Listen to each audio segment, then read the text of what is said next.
for those of you who, and thank you very much, who signed up for our host committee and our other generous supporters, we've listed your name on a PowerPoint, on posters out there, and also on your program, so thank you. I also want to recognize Senator Heather Staines and Senator the Honorable John Milner, who's an ICPR board member, for co-chairing this event. They were very helpful, they gave us lots of great guidance, and because of them, you're all here, so thank you. And that's not exactly why you're all here. You're here because we have 6 exceptional Illinois leaders that we're going to be recognizing and honoring tonight. Each of them went through a process where we talked about what their attributes were and all the things that they have done to basically be recognized. And it came down to the 3 I's: integrity, innovation, and inspiration, with a C for courage. So each and every one of them is very deserving of those attributes. So we look forward. We are a little behind schedule. We want to start the program. Sarah Bruni, our executive director, will start it, and here we go.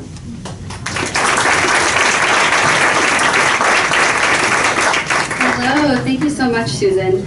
I'm really excited to be with all of you tonight to honor some of Illinois' most outstanding leaders.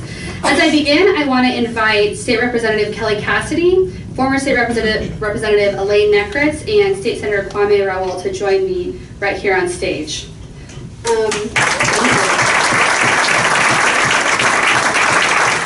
This evening, ICPR is honored to present the Award for Distinguished Service to 2 very deserving women, Illinois House Majority Leader Barbara Flynn Curry and Illinois Attorney General Lisa Madigan.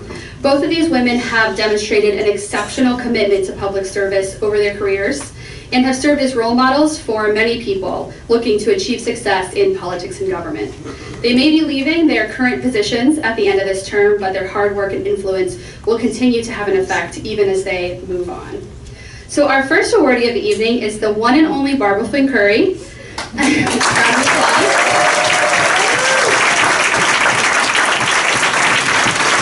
we'll have a couple people say a few words about our awardees, and then we'll ask them to come up, just for a point of procedure. So, as many of you know, Barbara holds the title of first female majority leader in the Illinois General Assembly and has served in the GA for over 40 years.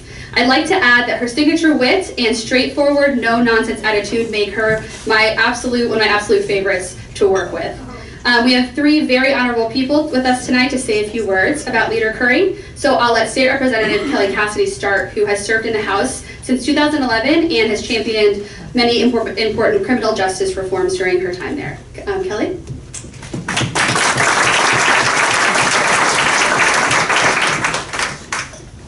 I don't want to say anything nice because I want her to stay. It's sort of wild for me, this ride. Barb was one of the first people I met when I started working in politics in Illinois, when I was a baby organizer for Chicago Now, and I was awestruck by this force of nature. And then fast forward more years than I'm going to admit to, and I find myself taking a seat that's being vacated, and when you're appointed, you take over an office and a parking space and a seat on the floor. And I got this really awesome, gigantic office that freshmen never got, and I got this really great parking space, like right between the Capitol, like, super prime real estate, and I got the seat on the floor next to Barbara Flynn Curry. Now, I was told don't get comfortable anywhere. Because when the new General Assembly is sworn in, somebody's going to bump you from everything. And I made clear, I set about the task of letting it be known, take my office, take my parking space, but don't come at this chair. And to this day, I occupy the chair next to Barb. I cannot imagine, what my life in the House would have been like with any other seatmate. And I really can't imagine what it's going to be like, and I really pity the fool that takes that chair, frankly. Barb is an amazing human. She is, she really, we talk about the divas, the women of the House, and she is our dean. She is our fearless leader in so many ways, and I can't imagine what it's going to be like without her, but we will move on because she's taught us all how to do it. and she's taught us all so incredibly well. And I am grateful to you for so many years of mentorship and friendship and showing us how to kick ass and get it done. And I promise to continue in that tradition. Thank you so much, Kelly. Next we have Senator Raoul, who shares a Hyde Park district with Leader Craig. Well, so Barbara, when I came into the legislature 13 years ago, the big deal was this guy named Barack Obama. And, you know, while he spent about 20 minutes to a half an hour giving me advice as to how to approach the legislature, he was gone after that, right?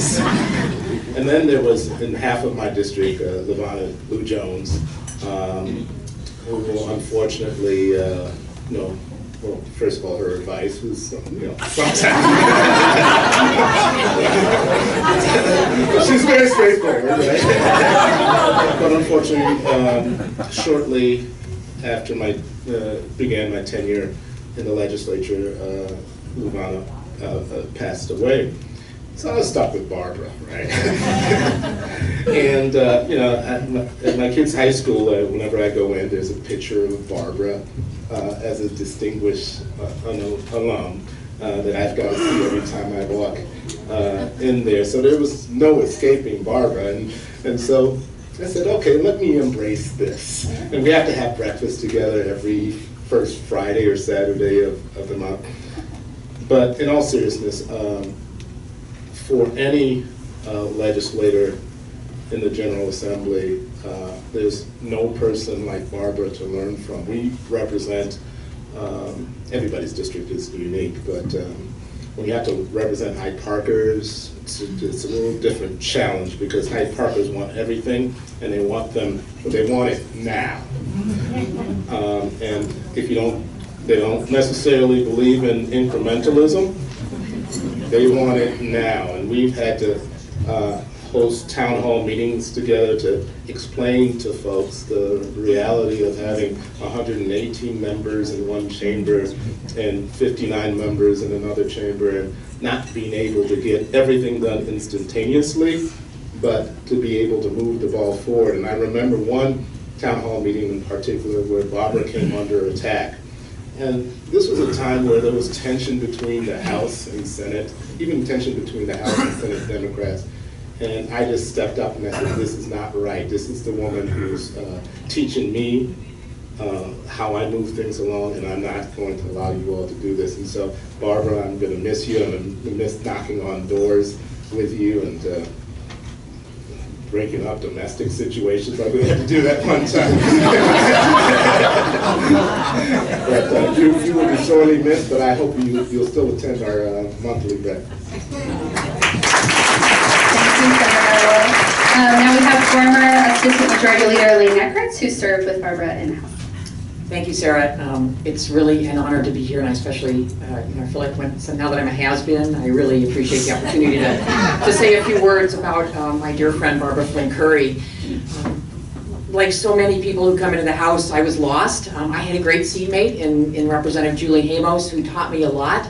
But there were so many times when I was just, when I would be like, oh my God, I don't know where to go, so I'll go ask Barbara, but she's the majority leader and she probably won't want to talk to me, and because I'm just a lowly freshman, and Barbara never made me feel that way. She always made me feel welcome, and would take the time to explain things to me in the way that only Barbara can, as she's debating a bill and explaining explaining not only the bill but to the opponents why they are just not right in their thinking, and if they would just get right in their thinking, it would all be better. Barbara, again, was an amazing mentor for the women in the General Assembly, and I don't know how that's going to be replaced, Barbara, frankly. I mean, it's going to be, this is, we're in the minority there, and having someone in the position of majority leader really does make a difference for the women coming in and looking up to you and seeing how the work is done. So those shoes are going to, I think, be impossible to fill. Now, rumor has it that there used to be games played on the House floor. I know it's a little hard to believe. But that during debate, sometimes you would get, members would give the sponsor of the bill a list of 10 words that you had to get into debate. It meant, and the words had nothing to do with the bill or whatever. And oftentimes I would listen to Barbara debate a bill and say, now who gave Barbara that list? Because she has the most amazing vocabulary. So this is the woman who got persnickety into debate, miscreant, and a whole host of others that Bushman, you know, exactly. So I am in awe of Barbara's vocabulary. I wish I had kept a list so that I could be learning those words myself. But we are all going to miss your debate style and the amazing vocabulary that you bring with it. So love you. Thank you, Elaine. Thank you all. So without further ado, I would like to present to you, Barbara, with the Distinguished Service Award and invite you to say a few words. Please. Bonnie, Kelly, and Elaine, those were very kind words. Not deserved, but I always like to hear things like that, whether I'm worthy of them or not. I want you to notice that the other awardee tonight and I both chose to wear red. This is our power color, and while we're not going to go on being powerful in the world of politics, as we have for lo these many, we're going to go on being powerful women, and we're going to remind other women how to say, Buster, cut it out. How to say, how to, as we say, kick ass.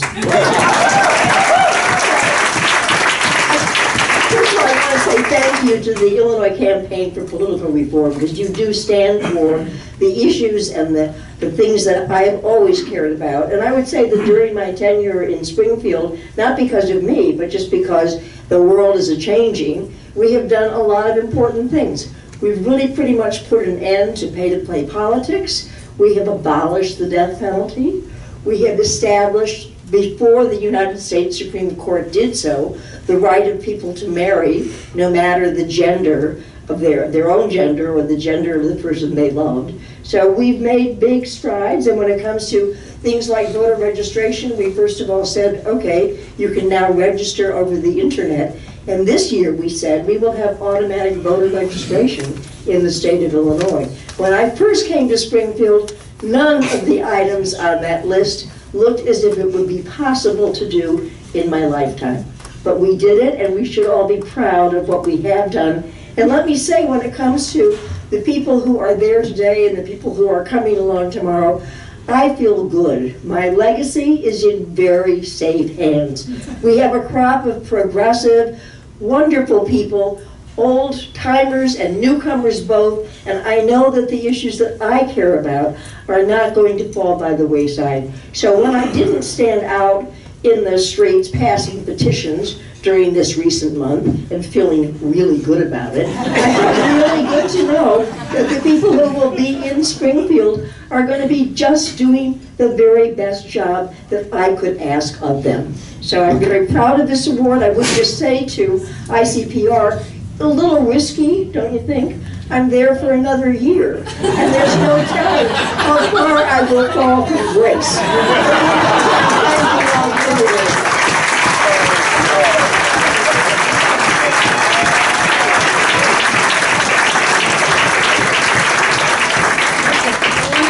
Honestly. Okay. Thank you so much to all of you. The fun is just beginning. We have many more awards to give, so buckle up. Our next awardee is Illinois Attorney General Lisa Madigan. As we move to this part of the program, I would like to ask Representative Ann Williams and former Senator Jeff Schoenberg to join me up on stage. Illinois Attorney General Lisa Madigan has served the state as AG for the past 15 years. Lisa's been outspoken on many issues, including consumer protections and rights for students seeking an affordable education. We have two guests with us tonight who will say a few words about the Attorney General. First, we have Representative Ann Williams, who formerly served as an Assistant Attorney General under AG Madigan. Thank you for joining us, Representative Williams.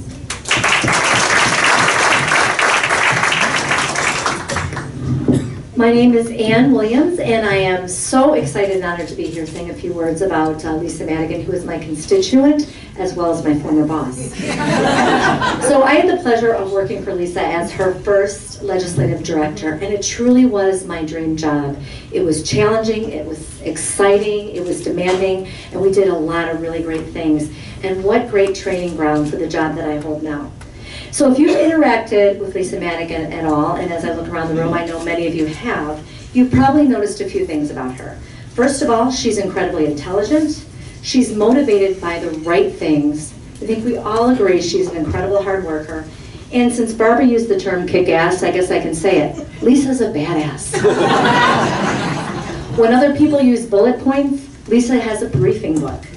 Her personality can be very disarming. I remember working around the office. She would kind of casually mill around the office, sometimes with a bag of chips or something, or a carrot in hand, and go by people's offices or stop by their desks unannounced.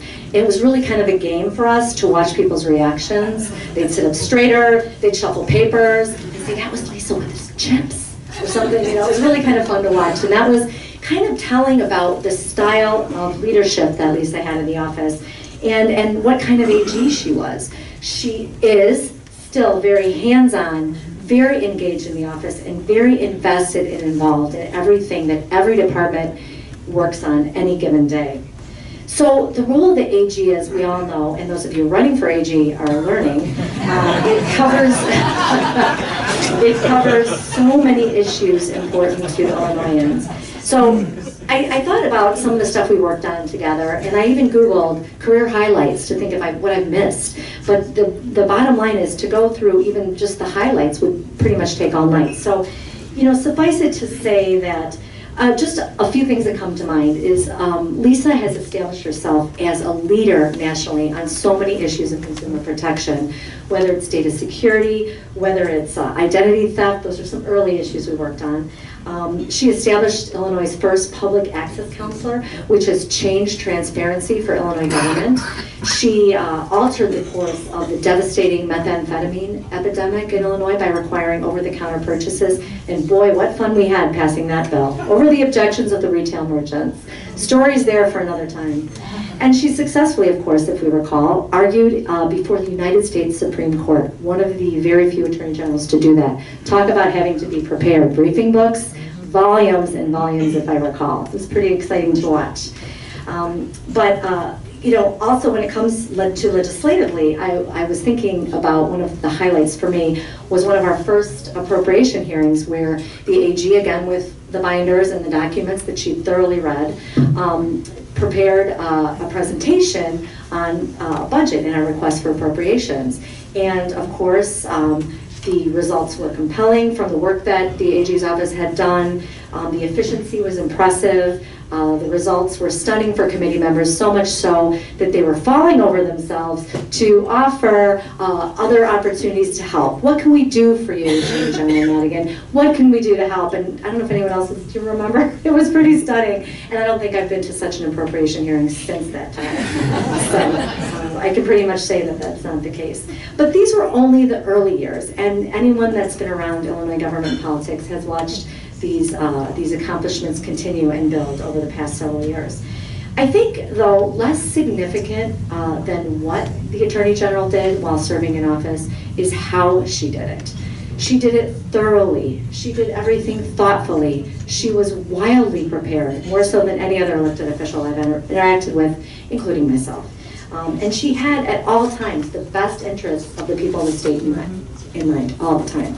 One of my favorite memories of the Attorney General's office is that conference room on 12 where we sat for meetings. And if anyone's been there, you know, it's kind of like a wall of generals. So it starts with the guys with the crazy facial hair and the mustaches, and all the Attorney Generals who served in Illinois kind of around the wall, and you get up to more modern times. You get William Burrs, Jim Ryan, and then Lisa. You know, the only woman to have ever served as Attorney General. It's a refreshing and beautiful and colorful photograph, and I think that really exemplifies the kind of tenure that she's had as AG. So it's not just about the amazing and important work that she was doing, it's because who was doing it and how she was doing it. So that's important then, but wow, it's more important now than ever. So thank you, Lisa, personally and professionally, for your inspiration, for your hard work, and lending your talents and abilities to the people of the state of Illinois, and we will miss you. Up next, we have former State Senator Jeff Schoenberg, who served 22 years in the General Assembly and served as Assistant Majority Leader. Thank you. Go ahead. I can't tell you the sense of pride I felt listening to Ann Williams just now, because before Ann went to work for the Attorney General's office, she actually worked in my legislative office. And in fact, she took Elaine Neckertz's job working in my legislative office. So watching the political leader that Ann has become has just been so tremendously heartening. And watching the maturation as a state and national leader that Lisa Madigan has shown is something that gives me to this moment great pride. I'm proudly wearing from the 2002 Attorney General campaign my Lisa Madigan pin. I have a t-shirt, but it's 15 years ago, so it doesn't fit.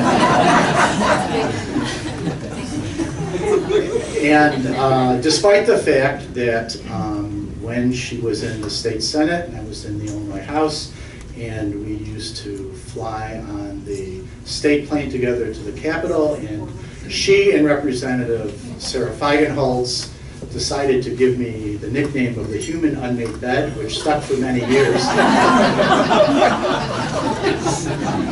There still isn't anything over the course of her career that I wouldn't do for Lisa Madigan.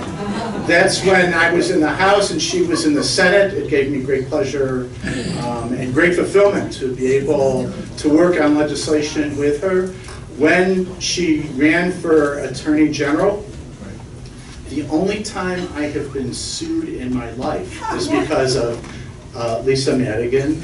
In the heat of her campaign, which you may recall, in 2002 was very close.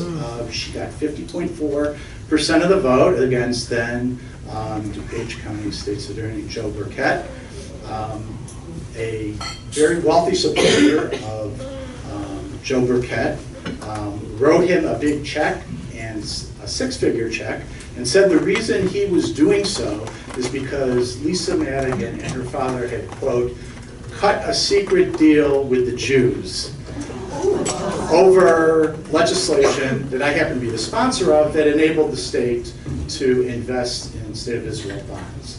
Well, I wasn't going to take that lightly, and I personally, in impugning the reputation of my friend Lisa Madigan, who I was going to the wall for. So the next day, I got up with a couple of colleagues, called that individual and his comments anti-Semitic, told Joe Burkett that he should send that six-figure check back right away, and within 48 hours, I was sued for libel, which meant that I had to say those words which Illinois Democrats go a lifetime without saying, which is, Mr. Speaker, I need a lawyer, can you help?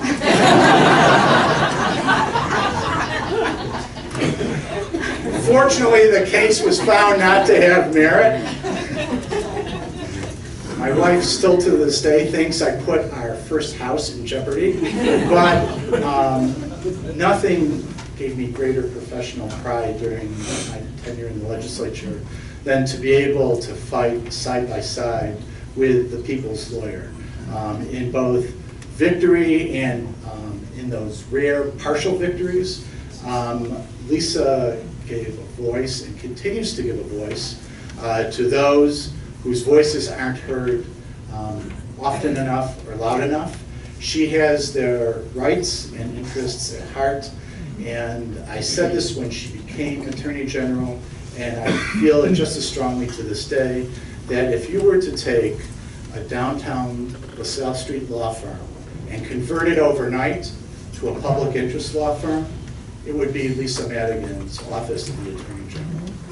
That's the impact that she's made on the lives of so many people, Lisa, who you'll never meet, will never have a chance to express their gratitude, but I consider myself blessed and fortunate to share with everyone here and so many others the gratitude for the work that you've done and what you'll be doing in the future. I'm sure we'll be motivated and rooted in the same things. So thank you very much. Thank you, Word.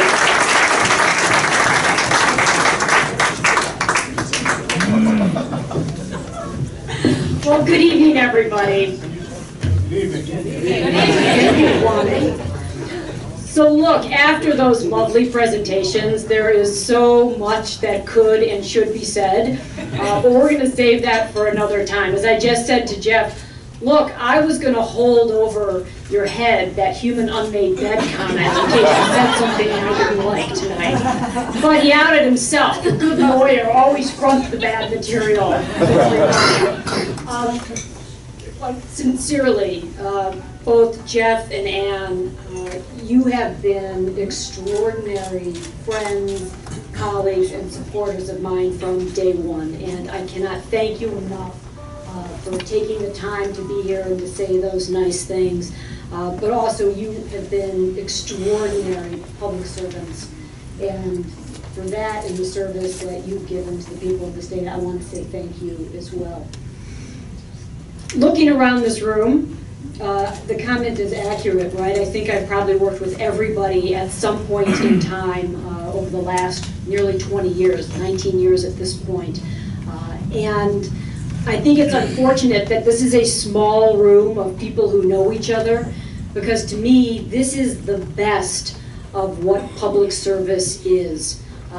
Every single person in this room is doing good and doing the right thing for the right reasons. And this event tonight will not get reported on. The media won't know about it. The public won't necessarily know about it. But the reality is, this is a core of people, again, who are doing the right thing for the right reasons. And in my mind, that's the only reason to run for elected office. That's the only reason to be a public servant. It is to give a voice to the voiceless. It is to stand up when things can be challenging and difficult, but to help other people. And so really what I want to say is similar to what Barb had to say. This is a calling, and it's one that, thank God, so many good people in Illinois have taken on. I want to recognize and congratulate the rest of the awardees this evening, because they too have shown extraordinary dedication to the people of our state. As we know, there are challenging times in our country. We have seen challenging times in the state of Illinois. I think over the last 15 years, I've seen some of the most challenged governors our state has ever seen, and trying to work during those difficult times, can be challenging, as I said. Nonetheless, the ability to do this work every single day and to help the people of the state is what has kept me going. I know there are many more fights and good battles that are out there. I look forward to fighting alongside with many of you in those battles, and I know, as Barb said as well, Illinois is in very, very, very good hands. Thank you very much for this wonderful recognition. I'd like to invite Susan Garrett and Board Member Peter Scozzi up for the next portion of our program. So this part of the program wasn't planned, so bear with us. But somebody couldn't come from Southern Illinois, and they decided that they would send something that we could auction off. And it's one of a kind, unique, hand-signed by Don Clark Natch and Penny Severance. You will never find anything this good, ever again. So Peter, take it away. So if you have a drink, if anybody has it, I want you to take your drink in your hand. I want you to turn it all the way upside down and finish it, because we're about to start bidding. $20. $20 from Topeka's kid. We're going to open at 100, so you're going to have to do better than that. This is a one-of-a-kind signed yard sign from the 1994 gubernatorial election. I think there's probably many folks in this room who remember that campaign well. This is, of course, the campaign that sparked the famous straight shooter ad, which I tried to Google online. Nobody has put that on YouTube, so if anybody has a copy of that, please upload it. That needs to be preserved. Unfortunately for Dawn, the final race didn't turn out the way she wanted. She did prevail in a very large primary over a couple other well-funded and well-known candidates. So apparently the straight shooter ad, and this yard sign propelled her to victory in the primary. So we need to raise a little money tonight for ICPR. A couple weeks ago in California, some guy named Gauguin sold a painting for millions. Who the hell is he? We're expecting way more than 20 bucks. So, 120. We start the bidding at $120. We would definitely appreciate somebody coming that up to $200. Anybody's got $200? $200 from the senator up front. 220. 220 from the guy over on the right. Anybody else want to up that a little bit? We'll take 300 right now. We have 300 in the back of the room. Thank you very much. Anybody? 350. Do I get $350 for this lovely, signed by both Dawn Clark-Netsch and Penny Severance? 350 right over here on the left. 400. Anybody go to $400? Come on now, this is for a good cause, and you get $400. We'll go to 450, a one-of-a-kind, unique thing. Anybody in here a political junkie? Anybody? Anybody? If you're not a political junkie, you're in the wrong room. Okay, where would I leave off? 450? Did I say 450? 450 in the back. Can I get 500? $500. Susan needs some new $500. Susan needs new pens. We need Post-its in the office. $550. Can I get $550 from somebody? You should look at your pencil is only this big. We can't afford another one. $550 in the back of the room. $550. Thank you very much. $600. We need $600. And if you haven't finished your drink yet, you're not obeying. You're not playing by the rules. Come on now. $600. Anybody? Anybody? $600 up here at the front table. $600. Thank you very much. Can we get $650? $650. I feel like Vanna White. You're doing a fabulous job. I think you want to switch. You want me to hold? You can do the shouting. That's good. $650. We're settling at $600 up here. You're not going to find another one of these yard sign, let alone signed. Right? Right? $650. Anybody? $600 going once. $600. $650 in the back of the room. Thank you. $650. Appreciate that very much. Sarah's very happy. $700. Do I hear $700 from anyone? $650 going once. Twice. $700. Representative Feigenholz. Wonderful. It'll go very well in your living room. You could frame it, put it above the fireplace. $700. $700. Going once. Going twice. Sold for $700. Thank you very much, Representative.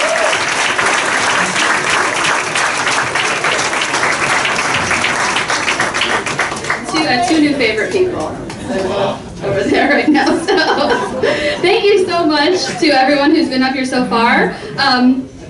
Our next award will be presented by John Milner, who is an ICPR board member, and here he is. I'm also going to ask Dan Cronin to make his way up here if he hasn't, so I'm back in the recesses of the room. I would also like to ask Joe Topanka to come forward, as well as Lake County Board Chairman Aaron Lawler and RTA Chairman Kirk Dillard. John, I will let you take it from here.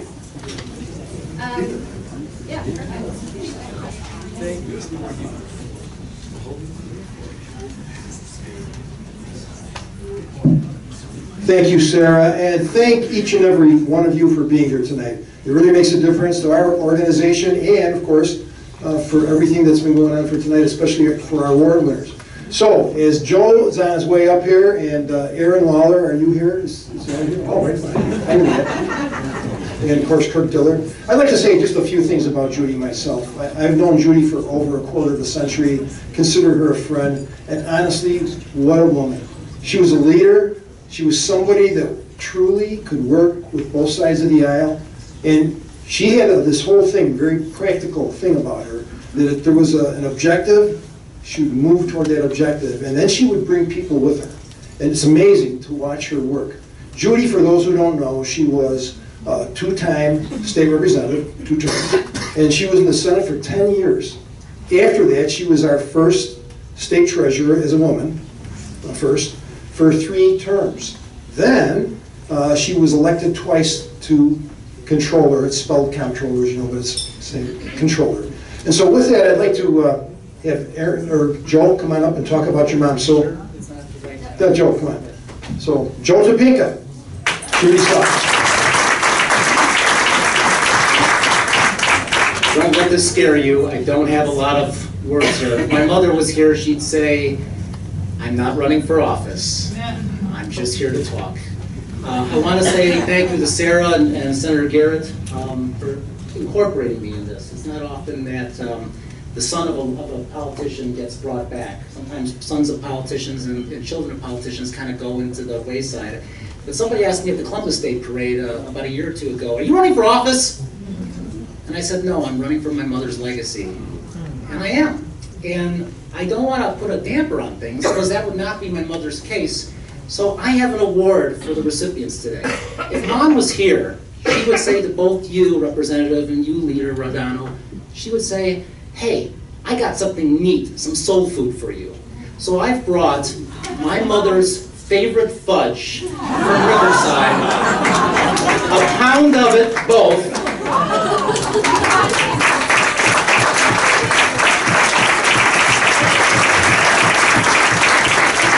I spent 20 years before my mother died on active duty, so I guess I've done public service as well. And I came back and then my mother died.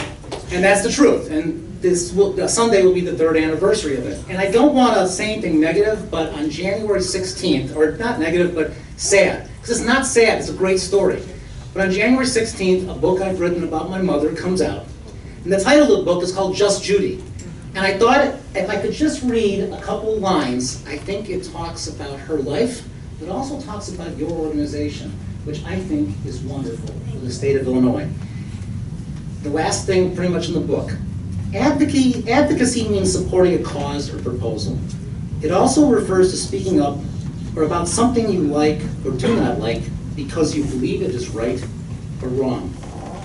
Judy loved being a citizen of the United States because the country gave her the right to speak up. And it gave her the opportunity to run and win elected office where her voice was that much louder, representing many more people than just herself. Judy spoke up for those she represented as well for those things that particularly mattered to her, like the rights of veterans, especially those with disabilities, the rights of reservists and National Guard personnel when they were deployed, the rights of orphans seeking families that were not necessarily traditional families, but were loving all the same, and the rights of social organizations just trying to pay their bills so they could survive and support others throughout Illinois. Sometimes Judy could be blunt, God, she could be blunt, and cause others great discomfort in her candor, but normally it was because she was right and they were wrong. In a world where, thank you, you'll love my book, January 16th. Judy would tell it as it is, and people came to expect nothing less from her. Judy never lost her sense of herself and always had the courage to speak up for the things that mattered to her and others. Judy's expected others to tell it as it is and fight for what they believed. Will you advocate for the things that matter to you?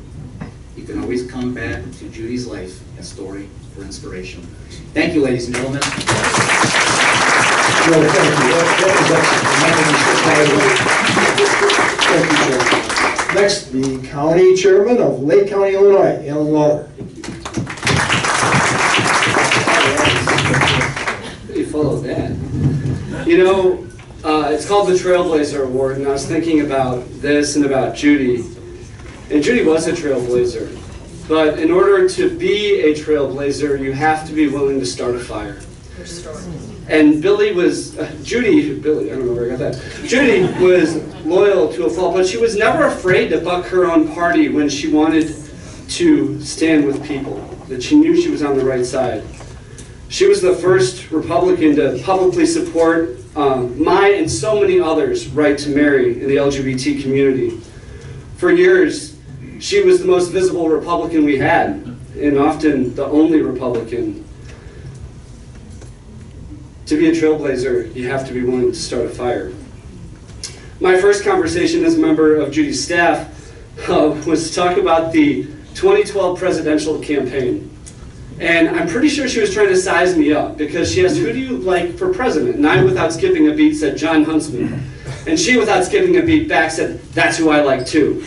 And so I'm pretty sure she would be just fine with my decision last year to write in Susan Collins as a candidate for president. She broke through glass ceilings and ate double standards for breakfast. She attempted to shatter, like Dawn, that glass fishbowl that has evaded women leaders in Illinois for decades, that is the figurative and literal entrance to our governor's office. And unfortunately, when you look at our state's darkest hours over the past 2 decades, as Attorney General Madigan mentioned, so often we had the opportunity to do the right thing, to be a trailblazer, but twice Illinois voters chose a reckless, corrupt liar, right down to that covered up gray hair follicle. What the heck was he thinking? You think about that,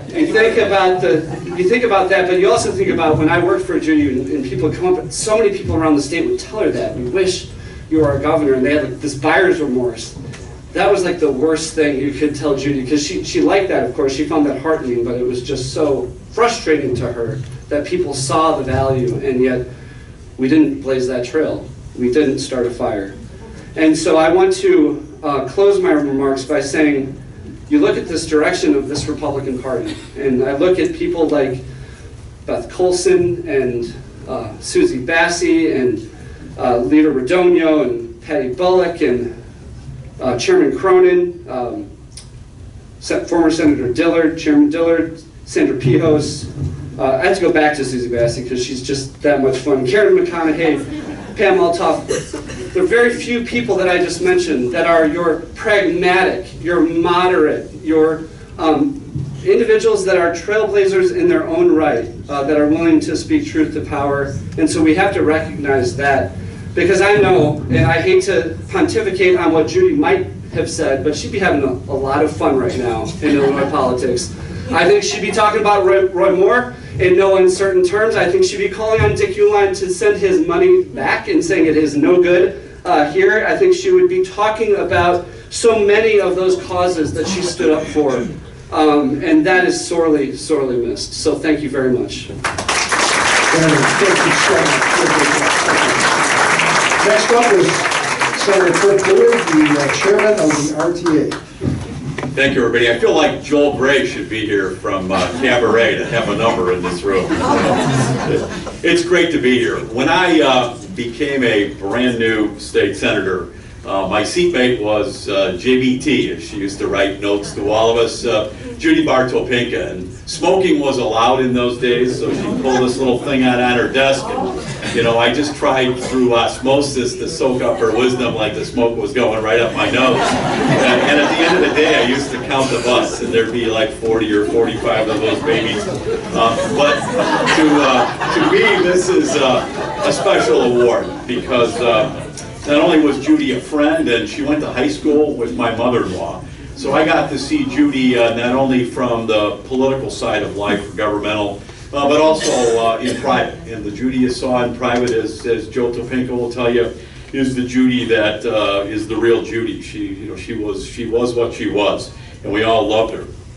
I have 2 daughters, so I certainly look for trailblazers, especially among women political figures or women in business all the time. And Judy was a trailblazer, not just because she had chemically dependent hair, as she used to say, before Dennis Rodman of the Chicago Bulls, or she drank 30 gallons of coffee a day before any of us knew what Starbucks was. But she was a journalist out in the western suburbs where Senator Radonio and I lived, and a good one. And Judy had a way to be street smart and be able to be street tough. But yet, what most people don't know is she was incredibly well educated. The Ferry Hall Girls School in Lake Forest and Northwestern University, Medill School of Journalism. tremendous writer, tremendous intellect. But she had a way to just cut through the chase to get to the bottom line among real people. And she could even get through to Senator Pate Phillip, the Senate president, from time to time, which I thought was an amazing, amazing accomplishment, not only as a senator, but especially as a fellow woman senator of mine. An amazing trait. Just to show you that she wasn't always the absolute, and this is a campaign for political finance, so I'll clean it up a little bit, but Judy was bohemian, so she threw nickels around like manhole covers, except sometimes.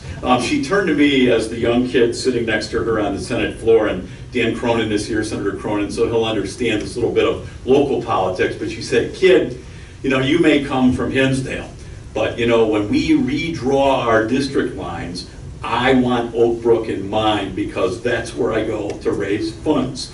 So she was practical and understood the game of politics, but did it ethically and did it as well as anybody else. Let me just close by saying the two recipients of this award tonight, she would be so pleased with.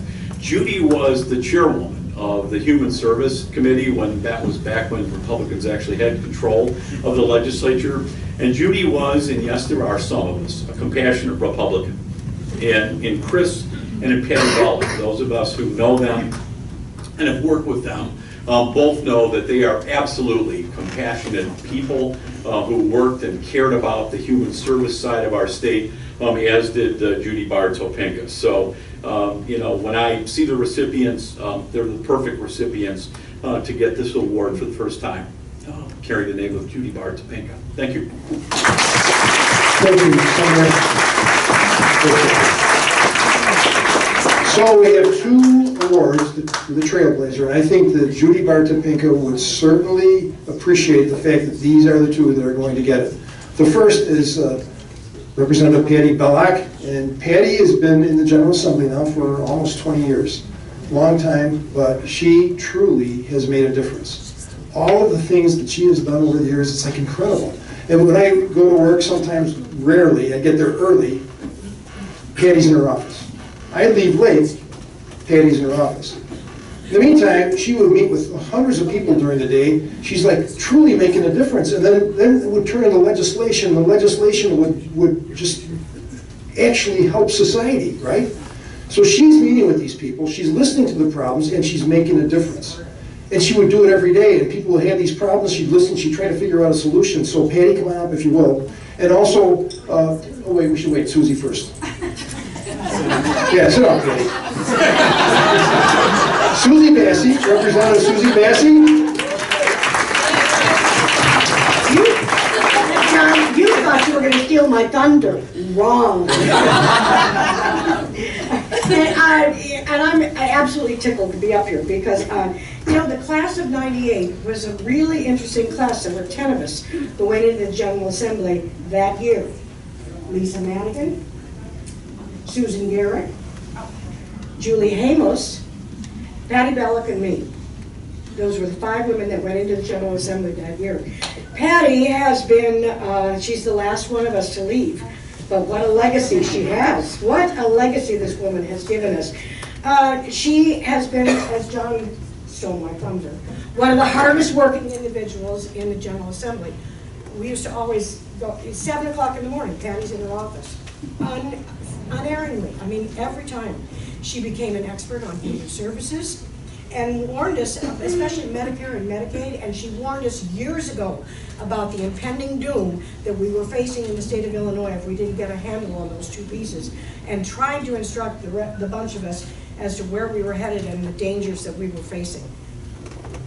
Wish everybody would have listened.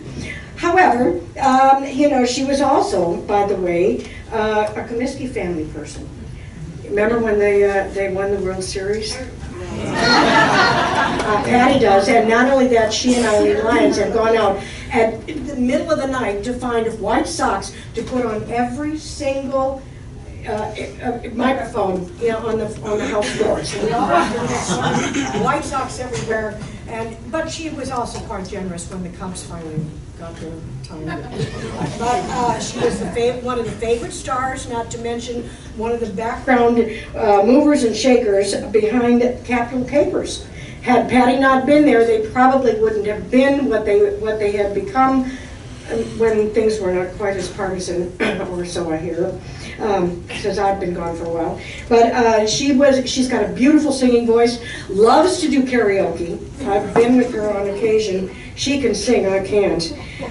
She is a truly, she has boundless energy. Like I said, she could start at 7 a.m., but she was still ready to go partying at 11 o'clock at night when the rest of us are going, please, we're done, we're done. One of the most gracious ladies that you could ever encounter. She worked across the aisle time and time again. One of those rare people, maybe not so rare in this company, but one of those people who was willing to listen, willing to work with people, knew how to agree when she could and to disagree agreeably. That's an art that is going to be sorely missed.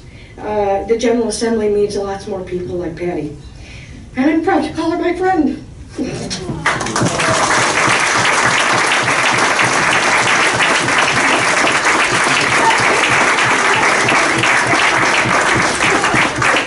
without further ado, Patty Bellick, come on up. Congratulations.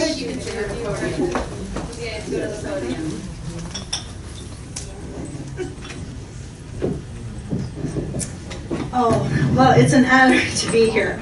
And thank you very much, Susie, and thanks, Kirk, and everybody that was talking about Judy, Bart, Pinkett, and John. Thank you very much. Well, everybody, thank you. It's just an honor to be in this room with so many people that I've worked with over the years, Cub fans, Sox fans, whatever. And I did celebrate, as Sarah will tell you, yeah. But anyways, it's just been an honor to serve for so many years. And everybody said, well, why are you leaving now? And I said, you know what? I remember Mary Lou Colshaw, if those that are here remember Mary Lou Colshaw. And Barbara, you might remember this. On her last day, she got up and she said, you know what? It's a good thing to be leaving while your constituents are still applauding. And I thought that was a good thing to remember. But all the years that we worked together, especially with Barbara, I remember getting there and not knowing anybody. I didn't know anybody. I mean, in the Republican side or the Democrat side. In fact, halfway through the first year, this man walked by, and I said, who does that man represent? And the guy, Randy Hogan, said, that's Lee Daniels' chief of staff, Patty.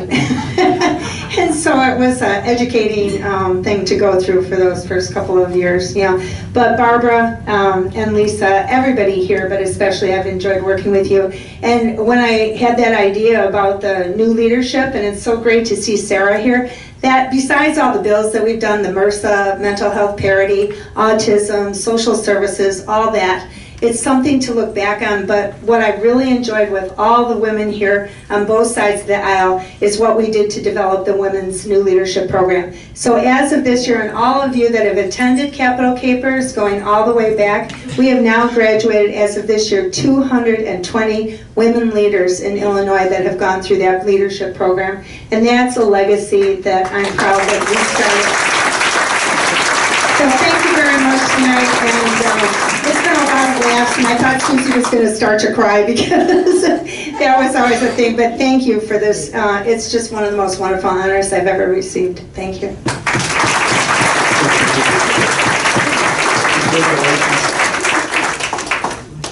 So our next Trailblazer Award will be Senator Christine Radogno, who was my leader. And Christine, thank you for everything that you've done. What a leader. So this person was able to almost solve the budget crisis this year. This person walks both sides of the aisle, and while she's doing it, she's bringing friends with her, people with her, trying to make her job and our life better because of everything that she's done. So, you know, in the meantime, I want Dan Cronin to come up here if Dan's around. And to say that this Christine Radogno also was the first leader, female leader, of a legislative caucus in the history of the state of Illinois. And with that, I wrote down here with Dan, just so you know, so I asked him to read what he was going to do so I could steal some of the stuff. And he wouldn't read it to me, so. I honestly have a million things to say about this young lady, so thank you. Yeah, well, thank you, John. Thank you for that kind introduction. Thank you, Christine, and your lovely daughter. What a fabulous family, and it's a delight to be here, and I know it's a little bit long, and you get people in politics to talk about their colleagues. Sometimes it's hard, right, Sarah? So you like to go on and on, but because you live these things and you think everybody, but it really and truly, I got to tell you, Chris Radonio has been just a marvelous person, a wonderful leader, just a beautiful character, a soul. Thanks to the Illinois Campaign for Political Reform, Susan Garrett, for hosting this. I'm honored to be here with so many distinguished current and former public officials. As we recognize the legacy of Judy Bart Topinka, we shine the spotlight on Representative Belloc and Senator Radonio, Leader Radonio, who really paved the way for women in public service and leadership in the General Assembly generally and in the Republican Party in particular. We've just heard about Representative Belloc and many of her accomplishments. It's my privilege to talk about Christine Radonio. Christine graduated from LT, Lyons Township High School, and Loyola University, my alma mater for law school. She then put her Master's of Social Work to important use, embarking on a career as a social worker at Mercy Center for Health Care Services because she knew that she could change people's lives. She's been helping people ever since. Like many of us in public service, Christine got into politics and government because she wanted to make an impact. I remember well, the local decision was before the village board there. And before she was elected to the Senate, she ran for the village trustee in LaGrange and won from 1989 to 1996. She served there, and then she was approached and eventually ran for the state Senate, running against a good pal of Senator Dillon, remember Bob Reka? He used to like to go out and get into a tanning bed at lunchtime. It was really weird. It was a weird thing. But he had a remarkable golden tan. But Christine took him on. That tanning thing really never came up. But what's remarkable about Christine and Patty Belloc is the example that they've set for our children, particularly our daughters, and I'm a father of 3 daughters. Young women have the outstanding example of leadership, public service by these 2 women. They're thoughtful, they're approachable, they're intelligent, they're reasonable, they get along, they find common ground. They get along with people. Isn't that a remarkable trait that is so rare?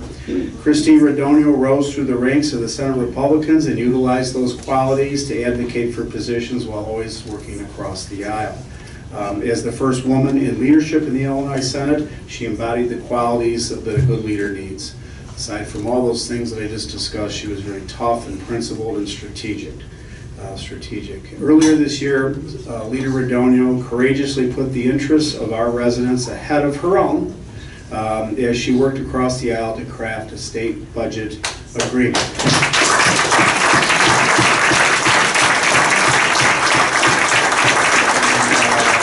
During this difficult and trying time, we watched, many of us talk about her and what she was going through, and I felt the urge, and I picked up the phone and I left her a voicemail, and I think I said something like, "Chris, I just want to say good for you. For myself and my family, thanks for doing what you're doing." And it was it, really, and I hope she remembers that simple encouragement, because I certainly didn't know it at the time, but I think that sentiment is here in this room among all of us. I hope you know how grateful we all are for the good work that you did. We also know that what you've done really is a harbinger of what needs to be done. And you're a great example to all of us. I want to thank you for your outstanding service, your outstanding example. You're just a really, really good person. Thank you, and God bless you for your good work. Talk about honesty, integrity, hard working, and all about the humanity. Thank you, Leader. Well, thank you very much. That was a very generous introduction. I want to thank the Illinois Campaign for Political Reform for hosting this event tonight. and giving me that veto session feeling. And now that I'm out of it, that feeling is, it's great to see people when you haven't seen them in a while. It's really fun. We kind of got into the habit of being in sort of year-round session. So this is really a very good feeling. I'm especially proud to receive this award, and one named after Judy Bartopinka, who was my senator. She was also my state rep, and she was inspiring to me at that time. But I think one of the things that, in addition to her ability to put an issue forward and lead on that issue, she was also practical and bipartisan. And for that, I'm so grateful to be following her footsteps. So I thought about the issue of bipartisanship, which to me is what embodies Judy Bartopinka. And I think sometimes the difficulty we have is that we don't define it properly. What people think about bipartisanship is, you just talk the other side to death until they capitulate. The problem is, people don't agree. If we all agreed, we wouldn't need government, we wouldn't need courts, we wouldn't need any of this. So to Kwame's constituents, who want their way yesterday, I have constituents who want the other way 2 days ago. So putting us in room to beat each other to death isn't going to work. What we need to do is have a conversation to figure out where we can come together. And while I've enjoyed my career, I have to say the last 6 months were phenomenal, working with the Senate Democrats and really getting so close to be able to actually do something. And I think, you know, things have moved on, which is a very good thing. But I think we all have to keep that in mind, what bipartisanship is. It's not making the other person agree with you, it's finding a way to accommodate our differences. I agree with others that have said the state's in really good hands now. I look forward to an exciting election season. I think that there are good people who are fed up with the intransigence of some of the folks that we've seen. And so I am positive about the going forward in the state. As for retirement, it's great. I don't usually get a microphone, so thank you. Not anymore. I just yell at 5 little people under 5. But there is, many have said, there's life after the General Assembly, and I am enjoying it. So thank you so much for this award. Thank you.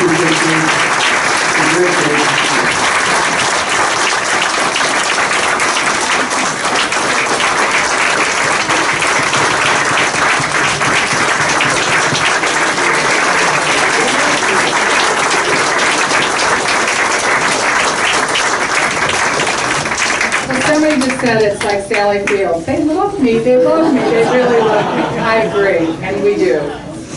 So we are now set for the Dawn Clark Netsch Award. She was an outspoken, she was a trailblazer too, but she spoke truth to power more than anybody I've ever known. So before I got involved in politics, I remember looking at Dawn Clark Netsch, listening to her when she ran for governor, thinking, I want to be like her when I grow up. Nobody could be like Dawn Clark Netsch. Everybody knows she was one of a kind. There's nobody that will ever fit into her shoes or trailblaze like she trailblazed, even though she's not Judy Bartopinka. But she did things for the state and for women that really cannot be accomplished by anybody else. So tonight we are going to have Michelle Jordan, who is a board member for ICPR, come up and say a few words about Dawn Clark Netsch. Dawn Clark Netsch served on the ICPR board, and apparently she did some straight talking and some straight shooting with them. Some of the stuff I don't even know about, but I heard it was really good stuff. So come on, Michelle, tell us about it.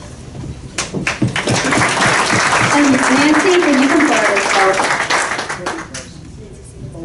First of all, I don't think we should miss the opportunity to say what a wonderful, wonderful bipartisan evening it is. I'd like to clap for all of us. So, Dawn Clark Netsch was my friend, but she was much more than that. She was one of my heroes. And I will always consider myself to be exceptionally lucky to have gotten to work with her. We served on the board for many, many years together. Before we served on the board, I was just somebody who was interested in government. I had worked for many years with the League of Women Voters, and Of course, I knew about Dawn. I mean, everybody knew about Dawn. She has legendary status amongst lawyers. As a lawyer, she was a goddess. I mean, she was known as, she wrote the case book on state and local government. So when I was asked to join the board, it was a very big deal for me. It's sort of a big deal when you get to meet your heroes. You know, it can go one of two ways. They can either live up to the hype or they don't. So Dawn not only lived up to the hype, she shocked me in her earthiness. I first met her in person in a Greasy Spoon restaurant. I was really, really nervous. Meeting your heroes is nerve-wracking, and so we sat down and she ordered a giant Reuben sandwich and a beer. And she looked me square in the face and asked me a question I was totally unprepared for. So when I knew I was going to meet with Dawn, I read everything I could on the ethics that she'd worked on. I read everything I could get my hands on any piece of legislation she'd ever sponsored or anything like that, and so I was ready, right? She cleared her throat, she looked me right in the eye, and she says, "Well, which is it? Sox or Cubs?" I'm from Kansas. I panicked, wanted to get the right answer, but I knew if I lied, she would see right through me. I mean, she was an ethics demigod, right? She could spot a liar. So before I tell you whether I got the answer right or not, you should know that I'm from Evanston, and I've been there for over 20 years. My husband and I live there. But my husband was from the South Side, and his sister Colette used to take our boys to every single Sox game she could, and before they popped out of the womb, she had them attired in every sort of Sox memorabilia. We had Sox statues, we had Sox mirrors, actual mirrors in our house with White Sox around it. And our boys were mercilessly picked on in Evanston, being Sox fans. So, back to my question when she asked me. By the way, Evanston people are super, super Cubs fans, just so you know. So my mind raced, well, how am I going to answer this? I thought about it. I'm going to try to lawyer my way out of this. I knew she lived on the north side. Nope, you don't lie to a demigod. So I was inspired, I was a straight shooter, and I said, I'm a Sox fan, and I got it right. Oh, that was hard. So I mentioned that Dawn is a hero. Well, I think she's a superhero, actually. And so superheroes always have to have origin stories. You know, right now we're hearing the origin story of all the superheroes. So Sarah asked me to cover the origin story of tonight's awards dinner. It's called the Straight Talker Award, the one we're handing out now. So Dawn Straight Talker began with her famous advertisement. Many of you, we've talked about it tonight, many of you will recall this. But what you don't know, that when Dawn was in high school, she went to an after-school program. And this after-school club program had a pool table there. And Dawn got really good at pool. She became an accomplished pool player. So in 1994, she won an upset victory in the very crowded Democratic primary for Illinois governor. She had been behind in the polls, and during the primary, she aired a campaign ad showing her playing and winning a game of 8-ball. So many have asked if she actually made that shot. Well, I did research, and I met with Wendy Cohn, who was the dearest and closest friend of Dawn, and Wendy confirmed it. She shot that first off, and they got it on the first take. Wow. Yeah, and the ad portrayed her as a straight shooter, a straight talker, and she always was one. So, I have a few feelings that I'd like to share about ICPR now. So after Cindy Canary left, we stumbled a bit, and then along came Sue, and Sue brought us Sarah. And these two women worked so hard together that we came back, and now we're better than ever. And I'm certain that Dawn, in particular, would be very happy with how well ICPR is doing. I'm so inspired by her, and was so pleased to be asked tonight to talk about her. So thank you.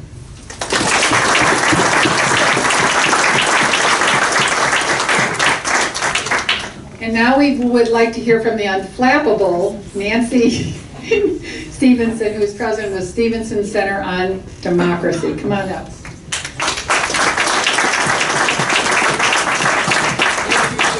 And first, I have to put on my hat. Because Wendy Cohen has started an ALS march every year, and there's an opportunity for all of you next year to join the Dawn Patrol. And I'm happy to be a member of the Dawn Patrol, but I'm also happy to have been a member of Dawn's passionate group of about 7 million first best friends, and we all enjoyed about Dawn that she was fierce, fearless, faithful, funny, frank, friend to all, and a filing cabinet of ideas and memories. If you needed a bill or a memento or a statement or something like that, you could get it from Dawn, call her up. Oh yes, she had it in her head. But then she'd send you the piece of paper afterwards because she also had filed it correctly. Dawn was a friend to all. We often drove Dawn on rare occasions when Wendy Cohen wasn't available. And usually in our case, it was to funerals of dear friends and colleagues. And when you drove Dawn, and I'm sure Wendy will confirm this, it was a slow exit because every waiter, workman, doorman, friend, etc. would stop and talk to her because she was friends with them all, and they all had things that they wanted to say to her. And she was faithful to friends always, and she stood by them, whether the commitments were big or little. And one example of that is that the Stevenson Center gave its first downtown luncheon with Jonathan Alter as a speaker. And Dawn had been talking politics with Jonathan since he was in the 8th grade. He was very precocious, and Dawn loved conversation and arguing with young and old. And Dawn didn't appear at this lunch, and she didn't appear, and Jonathan was about to get up to speak, and all of a sudden Dawn came in, and I led her up to the front table, and she said as I led her up, I had a fall, and I had to go to the emergency room, and then I had to go home to change my clothes because they were all messy, but I'm here. That's typical Dawn. She was always there when she said she was going to be.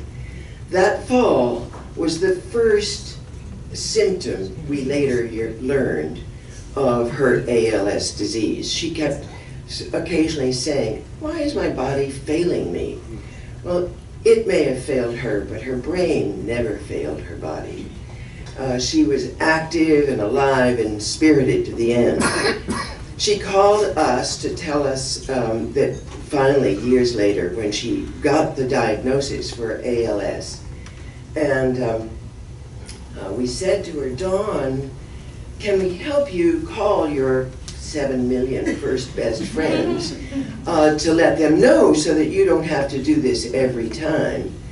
And she said, no, I'm going to have to figure out a way. I want to do it myself. Well, the way she figured out to do it was by, and you all were here last year, I believe, or many of you were, to hear Carol Marine's excerpt from an interview that Carol had with Dawn about having ALS. And it was Dawn at herself. She was funny, she was truthful, she was courageous, she was frank, she was all the things that she had been all of her life, both in public and in private life. And she did it for all of her friends, who was everybody. So thank you.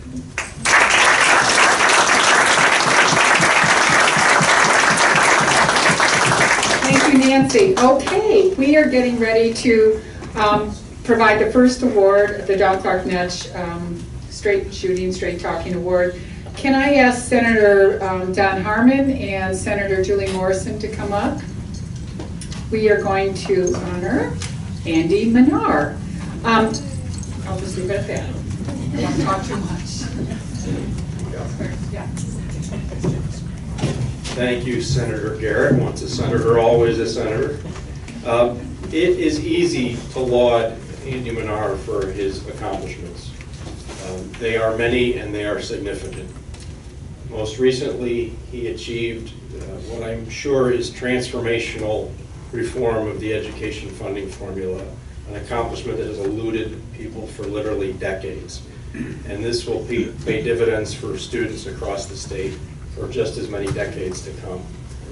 Before that, Andy was the author and lead champion of automatic voter registration, another bill that seemed impossible to pass at the onset. I think you might have the record for the most bills vetoed and signed by the same governor. Not many people can claim that. I think you've done it at least twice, maybe 4 times, depending on how we do the math. But even before that, in his first days in the Senate, Andy took on reform of the Department of Commerce and Economic Opportunity to make sure that money spent in Illinois in economic development was spent responsibly and with accountability. Again, it's easy to talk about the things that he's done. I'd rather talk today about who he is, because Andy is a unique participant in the political process in Illinois today. And I think Senator Raoul and Senator Morrison and our other colleagues serving with him right now would agree. Andy represents his district in central Illinois and southwestern Illinois with vigor and unquestioned devotion. And perhaps it's because of that devotion that we don't question. I don't think I've ever heard Andy, as a downstater, say a bad thing about Chicago or the Chicagoland area. Instead, he recognizes the commonality of kids in the city of Chicago and the kids in Macoupin County. And he's able to recognize a way to raise them all up that doesn't pit one region against another. Andy represents that district with a degree of what I would call downstate pragmatism and common sense that is sorely missing in many of our other conversations. But if you look at his voting record, it is as progressive as one could possibly imagine. In fact, Andy has voted for progressive initiatives that I have trouble convincing Chicago Democrats to vote for. And he goes home and he talks to his constituents and he explains to them why he voted the way he did, and they send him back. That reminds me of people like Dawn Clark-Netsch and Paul Simon, who similarly represented a downstate district and then later the entire state, and voted progressively, but went home and talked straight to the people that he represented. That's the mold that Andy Manar fits into in the Illinois Senate today and in Illinois politics. Selfishly, I would very much like to keep Andy Manar in the Senate for his entire career, but I have reason to believe that, like Dawn Clark-Netsch and Paul Simon before him, there are other opportunities on the horizon where he will be able to serve even more people, but with the same devotion and that same straight talk that he brings to Illinois politics today. Andy, congratulations on the triple career.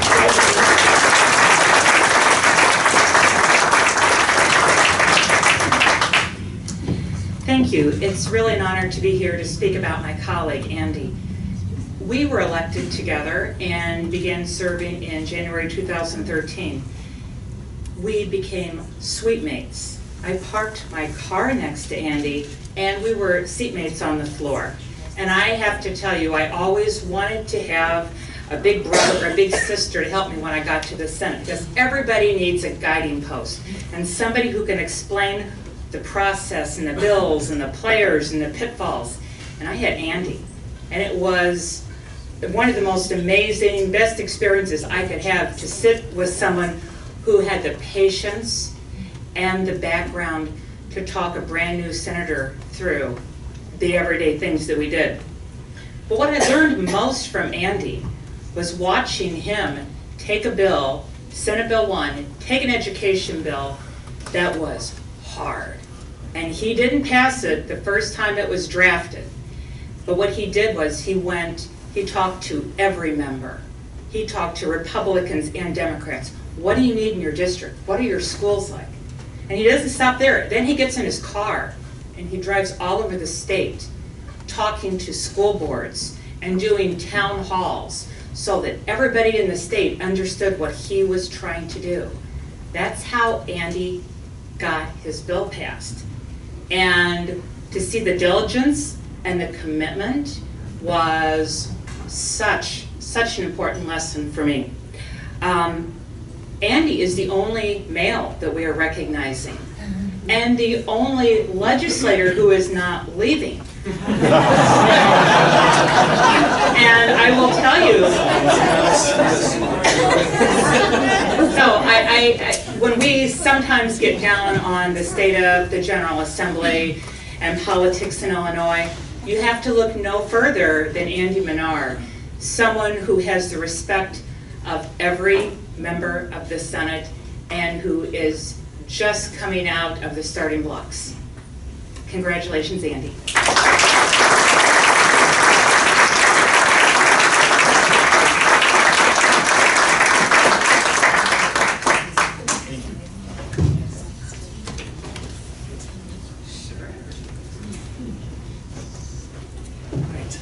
It's been a long evening, so I will be brief. First, Julie stole a little bit of my thunder because it dawned on me when I sat at the table here that I was the only male being honored tonight, and that I was the only legislator that was going to be in office after the next election, God willing. I don't know what that means for my sanity, but nonetheless, Julie and I have learned a lot together. So you were being very generous with your remarks, but we've learned a lot together coming in as freshmen. To Senator Harmon, the President Pro Tem, I want to thank him not only for his kind remarks, but for also encouraging me to take on tough issues. That's something that he has done time and again, and he's tasked me with many things. Some of them have worked well, some of them have not, but nonetheless, he has encouraged me time and again. And to Senator Raoul and all of the other members of the General Assembly, I want to thank you for putting up with me, listening about school funding and the ills that plague our system still today for 5 years. I know that a lot of folks were tired of hearing me talk about it, but I tried to do it in such a manner that would bring people along and people together. So I want to thank members of the General Assembly for listening and for giving valuable feedback to myself as the sponsor of the bill. Let me say a few words about Dawn Clark-Netsch, who I, believe it or not, had never met her in person. But we were on a first name basis at one point in time, so that might make you scratch your head a little bit, but this is a quick story. When I traveled the state to talk about school funding, I think we probably had 1,000 meetings over the course of about 5 years. Town halls, large and small, individual meetings with legislators, you name it, community groups.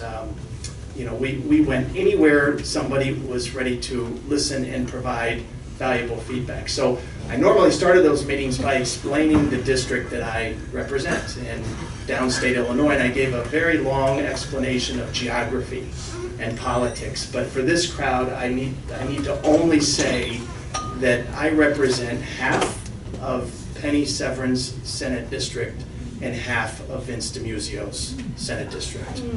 So that gives you a sense of geography and purpose at the same time. And there isn't a day that goes by when I don't think about those two individuals. But back to Dawn. My first job was working for Senator DiMuzio in his district office, and I'm going to date myself here. Their cell phones were still bag phones in cars. So the telephone in the district office rang much more than it does today. And for Senator DiMuzio, who is an active legislator, as everyone in the room knows, his phone rang constantly. He demanded that you pick up the phone on the first ring. That was something that Vince demanded of me. So Don would call often, and about the third or fourth time, in the matter of about 2 weeks, I hadn't been there very long, Dawn made a compliment to me that she was impressed that every time I answered the phone, it was on the first ring. And I told her, well, I said, that's what Senator DiMuzio demands. And she said, good for him. And she asked me my name, and I told her my name.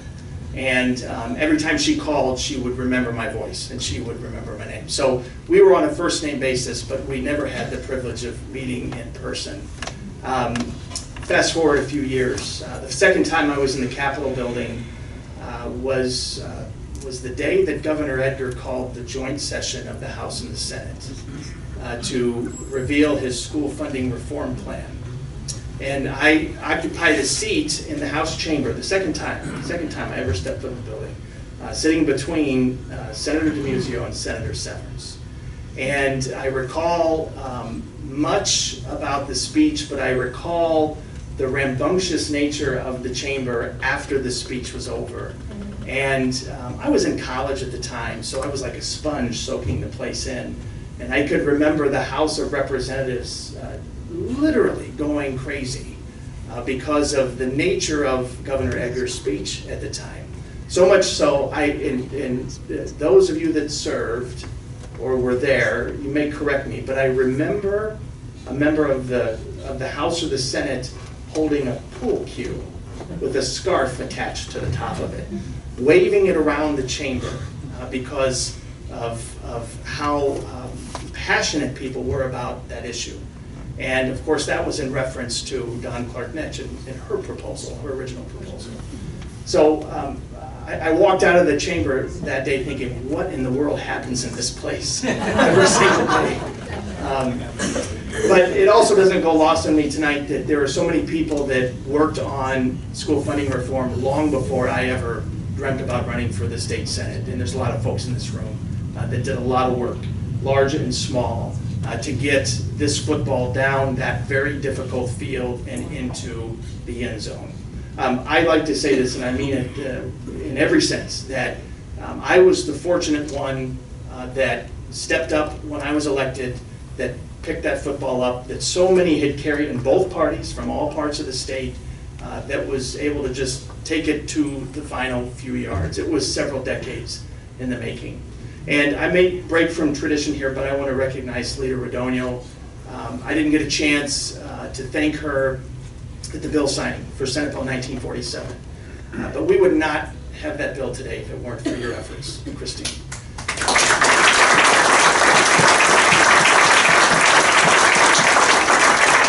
The bill, of course, was signed in, I think it was late August, but we spent many, many hours together. You in your leadership role, not just farming this issue out, but you being involved in every step, every word, every piece of it, and your commitment, along with the commitment of the Senate President to be bipartisan, helped get that issue into the end zone. So I want to thank you. To ICPR and to Senator Garrett, thank you very much for this recognition. I dearly appreciate it. Thank you.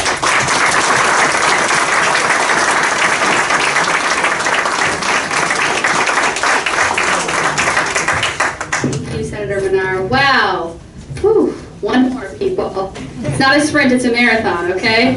We have one more, and the person who we're honoring with the Don Clark-Netsch Award finally tonight is Sherry Runner, President and CEO of the Chicago Urban League. ICPR, I'd like to invite Bill Lowry up to say a few words about Sherry, but I want to say that ICPR has worked with the Urban League repeatedly. We've had a partnership over the last few years where we partnered with them on events, various initiatives, and I find everyone there to be extremely professional. I think that's really and very in tune with the issues, and that is a testament to Sherry's leadership.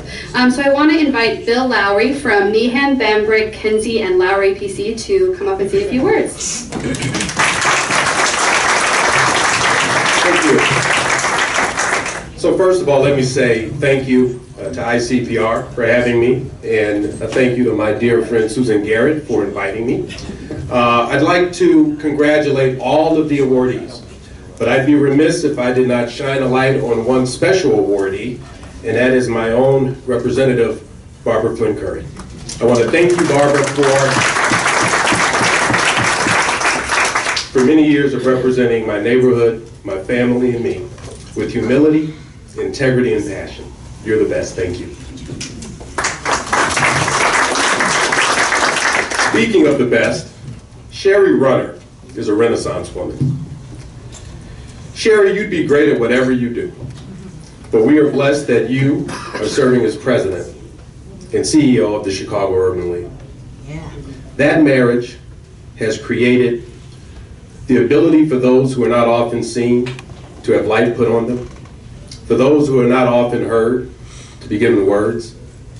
And it's really not a surprise that you serve in that way, because in your own words you have said, it is in my DNA to be of service to the community, and service you have provided, my friend.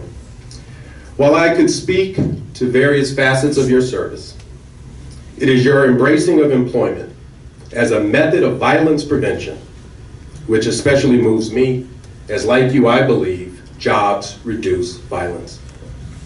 You've been instrumental in leading efforts for police reform and neighborhood safety throughout the neighborhoods of Chicago, while providing those neighborhoods with economic development and real job opportunities. Opportunities born from job training for those who need training. Opportunities to actually get job offers for those who are qualified. Cook County has over 110,000 African American owned businesses. That is the largest amount of African American owned business in any county in the United States. And you and the Urban League are a reason why that is so. Through word of mouth and a true commitment to building capacity for such businesses, you are a one-person economic engine. While Sherry's work has been direct in many ways, her work has also been indirect. A couple of years ago, I was appointed to serve on the Capital Development Board.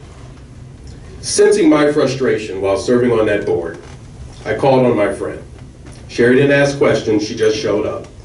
And we talked about ways to identify minority business enterprises, female business enterprises, and veteran business enterprises, which should be considered as we look at awarding state contracts to architects, engineers, and contractors.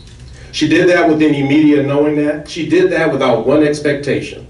That's what friends do, and I thank you for that. For these reasons and many more, I applaud ICPR for honoring you as one of the recipients this year of the Dawn Clarknett Straight Talk Award. Sherry Runner, my friend, congratulations.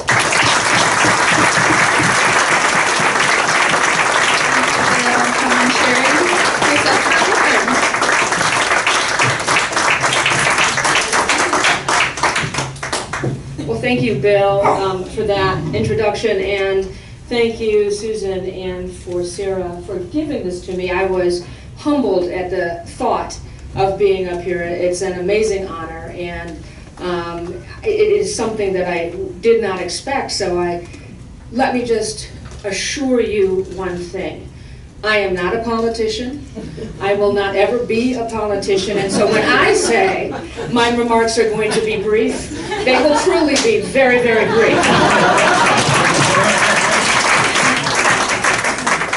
I grew up in Hyde Park, and so my background is like Kwame, like Barbara, like Barack Obama, like several others who we all know.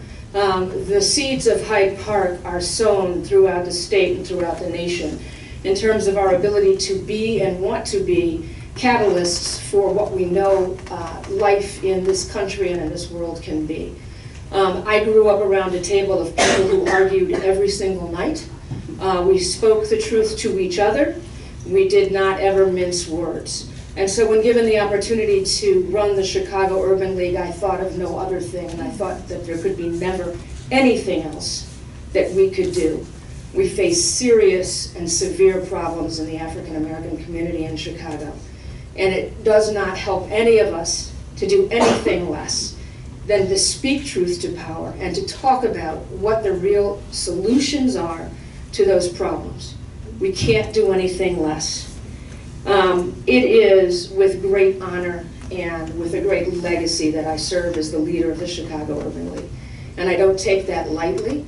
And I've worked with Senator Menard, I've worked with Senator Raoul, I've worked with all kinds of people across the city of Chicago, and I hope to continue to do that, and with no minced words. I am honored to be given the Dawn Clarknett Straight Talk Award, and I thank you so very much.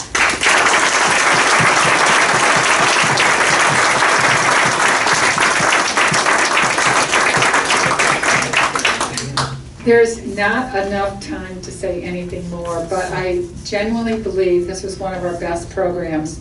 We heard from people all across the state. We heard from Republicans, we heard from Democrats. We learned about what being bipartisan is really all about. Thank you, Christine.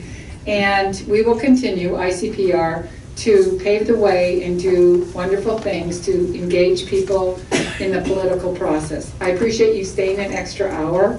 Thank you very much. Politicians like to talk, but for good reason. Have a wonderful evening.